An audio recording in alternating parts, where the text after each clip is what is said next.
بسم اللہ الرحمن الرحیم۔ السلام علیکم۔ اور نیوز کے ساتھ میں ہوں منت زہرا۔ چلتے ہیں خبروں کی جانب۔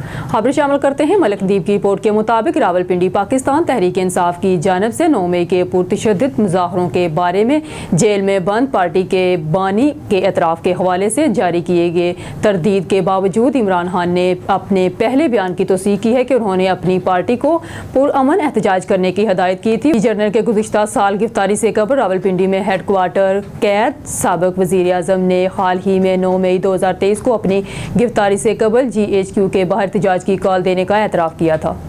ملک نیم کی رپورٹ کے مطابق ایک اہم پیش رفت میں اسلام آباد ہائی کورٹ نے منگل کو کیپٹل ڈیولپمنٹ اتھارٹی احکام کو حکم دیا کہ وہ پاکستان تحریک انصاف کے مرکزی سیکریٹریٹ کو فوری طور پر ڈی سیل کر دیں، جیسا کہ سابق حکمران جماعت نے دیا تھا۔ بلڈنگ کنٹرول کی تعمیل کرنے کا عہد آرڈر کے ایک ہفتے کے اندر اندر ضابط۔ یہ پیش رفت میونسپل کارپوریشن آف اسلام آباد کی جانب سے وفاقی دارالحکومت کے G8/4 سیکٹر واقع عمارت کو سیل کرنے کے ایک ہفتے بعد سامنے آئی ہے۔ کارپوریشن نے ہفتے 23 جولائی کو اسلام آباد building standards fire prevention and life safety 2010 کی خلاف ورزی پر PTI سیکریٹریٹ کو ایک دن پہلے نوٹس بھیجنے کے بعد احاطے کو سیل کر دیا تھا۔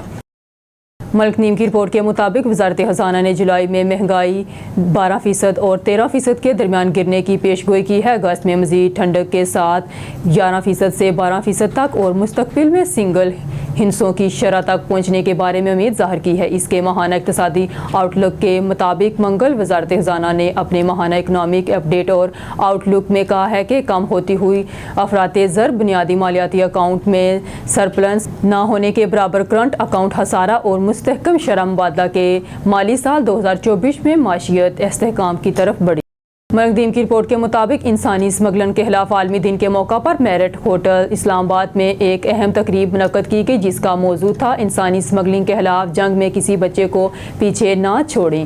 یہ تقریب اقوام متحدہ کے دفتر برائے منشیات اور جرائم، international centre for migration policy development, international labour organization, international organization for migrations کے زیر اہتمام ایک مشترکہ کوشش تھی۔ پائیدار سماجی ڈیولپمنٹ آرگنائزیشن وفاقی تحقیقاتی ایجنسی کے ساتھ شراکت میں اس تقریب کا مقصد پاکستان میں بچوں کی اسمگلنگ اور مزدوری کے پھیلاؤ اور اثرات کے بارے میں آگاہی پیدا کرنا تھا، جبکہ انسانی اسمگلنگ سے نمٹنے کے لیے مختلف تنظیموں کی مشترکہ کوششوں اور وعدوں کو اجاگر کرنا تھا۔